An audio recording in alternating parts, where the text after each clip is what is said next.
సత్యమూర్తి గారు, అంటే ఈ ఫేక్ సర్వేలు అనేది ముందు నుంచి కూడా చూస్తూనే ఉన్నాం. అంటే అంతర్గత సర్వేలో ఏం తేలిందనే విషయం వారికి తెలుసు. ఆ తర్వాత బయటకు వచ్చిన సంగతి అందరికీ తెలిసింది. అందుకనే వాళ్ళ ఇన్ఛార్జీల మార్పులని, అభ్యర్థుల మార్పులని ఇవన్నీ జరుగుతూ ఉందే అంతర్గత సర్వేలో మొత్తంగా కూడా ఎక్కడ పని అయిపోయింది అన్న రీతిలో వచ్చింది. అది తెలిసినప్పటికీ కూడా ఇంకొక ఫేక్ ప్రచారానికి వాళ్ళ తెరదీయడాన్ని సరిగ్గా ఎన్నికల ముందు సోషల్ మీడియా అస్త్రాన్ని మరోసారి పెద్ద ఎత్తున ఉపయోగించుకోబోతున్నట్లుగా కనిపిస్తూ ఉంది కదా. ఎట్లా ఎట్లా చూడాలి?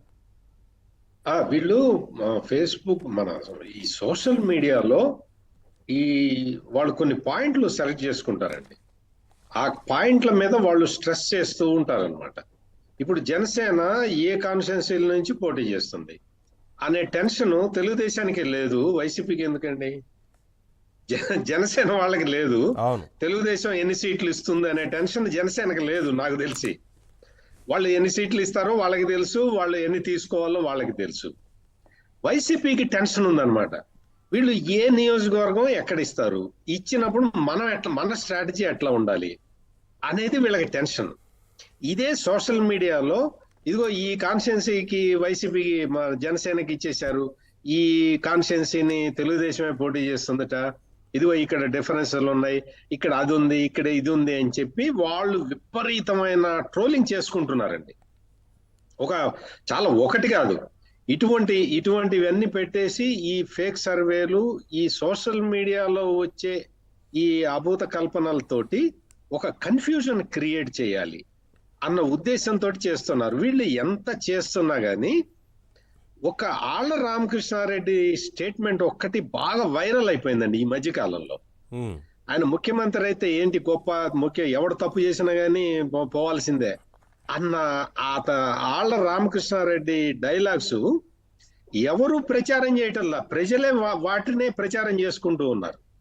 అంటే ఎందుకు చెప్తున్నానంటే, ఒకటి ఏదో ఈ సోషల్ మీడియా ఇంజనీరింగ్ చేసి మళ్ళీ మనం గెలవాలి అన్న ప్లాన్ వేసుకోవటమే వైసీపీ చేస్తున్న పెద్ద తప్పు అండి.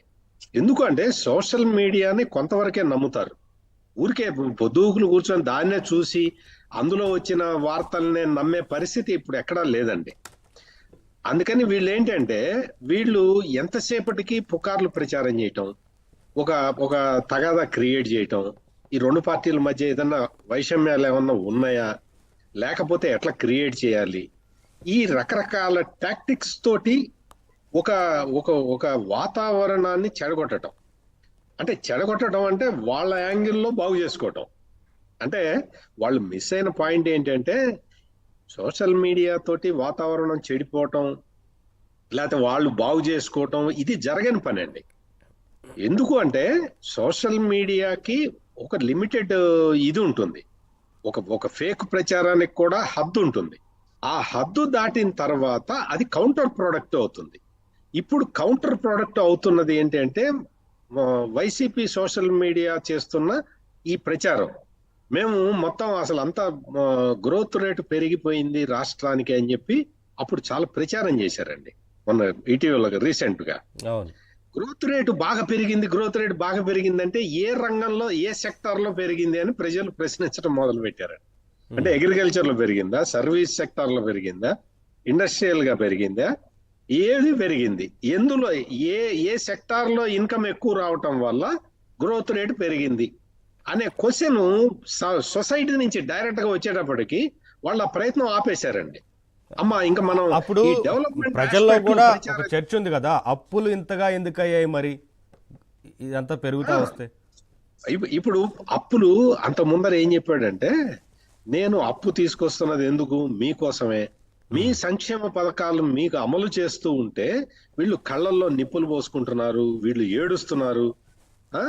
నేను వెంటనే ఏమైంది, ఈ ప్రతిపక్షాలు వీళ్ళు కానీ, నువ్వు అప్పు తెచ్చింది 11 లక్షల కోట్లు అప్పు తెస్తే నువ్వు సంక్షేమానికి ఇచ్చింది ఎంత, 3.5 లక్షల కోట్లు, మిగిలినవన్నీ ఏం చేశావు, ఎక్కడికి పోయినాయి అని వీళ్ళు అడిగేటప్పటికి ఇప్పుడు అది ఆపేశారండి. అంటే ఈ విధంగా అప్పుడు అంతకు ముందర ఫస్ట్ అసలు ఇంకా అధికారంలోకి రాకముందైతే అన్న మాట తప్పడు మడమ తిప్పడు అని చెప్పి విపరీతంగా ప్రచారం చేశారు. అవును. ఇప్పుడు మీరు ఎక్కడన్నా ఆ మాట జగన్ అంటాం గానీ, లేకపోతే వాళ్ళ మీడియా ప్రచారం చేయటం గానీ చూసారండి? లేదు. అంటే మాట తప్పడు మడమ తిప్పడు అనేది ఆపేశారు వాళ్ళు. ఇప్పుడు ఇంకొకటి ఏంటంటే ఈ వైనాట్ 175 అని పెట్టారు, విపరీతమైన క్యాంపెయిన్ చేశారు. ఇప్పుడు వైనాట్ 175 ఆపేశారండి. ఎందుకంటే ఆ టీడీపీ జగనన్న ఇప్పుడు వైనాట్ నువ్వే మా పులివెందుల అని నమ్మకం అంటున్నారు కదా. ఇప్పుడు ఇప్పుడు అది రివర్స్ జరిగింది. అంటే వాళ్ళు ఏది చేసినా కానీ దాన్ని ప్రజలు రిజెక్ట్ చేస్తున్నారు, ఎప్పటికప్పుడు రిజెక్ట్ చేస్తూ ఉన్నారు.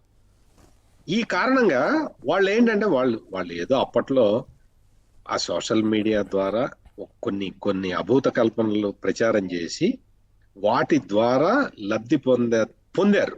ఆల్రెడీ వాళ్ళు YCP is the beneficiary of social media. Um. YCP అధికారంలోకి వచ్చేసింది. వచ్చిన తర్వాత నువ్వేం చేయాలంటే నీ డైరెక్షన్ మార్చుకోవాలి. ఇంకా సోషల్ మీడియా మీద ఆధారపడటం ఇటువంటి పనులు మానేసి ప్రజలకి ఏది కావాలి, మనం ఏది చేయాలి, ఎలా చేయాలి అనే దాని మీద వెళ్ళిపోయి ఆ ఆస్పెక్ట్స్ ని ప్రచారం చేసుకోవాలి. వీళ్ళు ఏం చేస్తున్నారంటే వీళ్ళకి అది సక్సెస్ఫుల్ ఫార్ములాగా కనిపించింది కాబట్టి ఆ విపక్షంలో ఉన్నప్పుడు అదే చేశారు, అధికారంలోకి వచ్చిన తర్వాత కూడా అదే చేస్తున్నారు. అవును. అంటే వీళ్ళు ఇంకా ప్రతిపక్షంలో ఉన్నట్టే వీళ్ళు అనుకుంటున్నారు.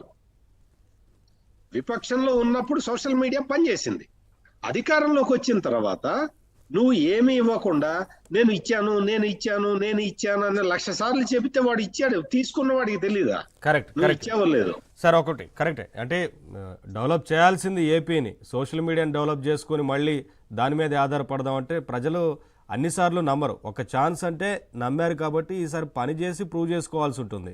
ప్రతిసారి సోషల్ మీడియాని నమ్ముకుంటా ఉంటే ఎట్లా?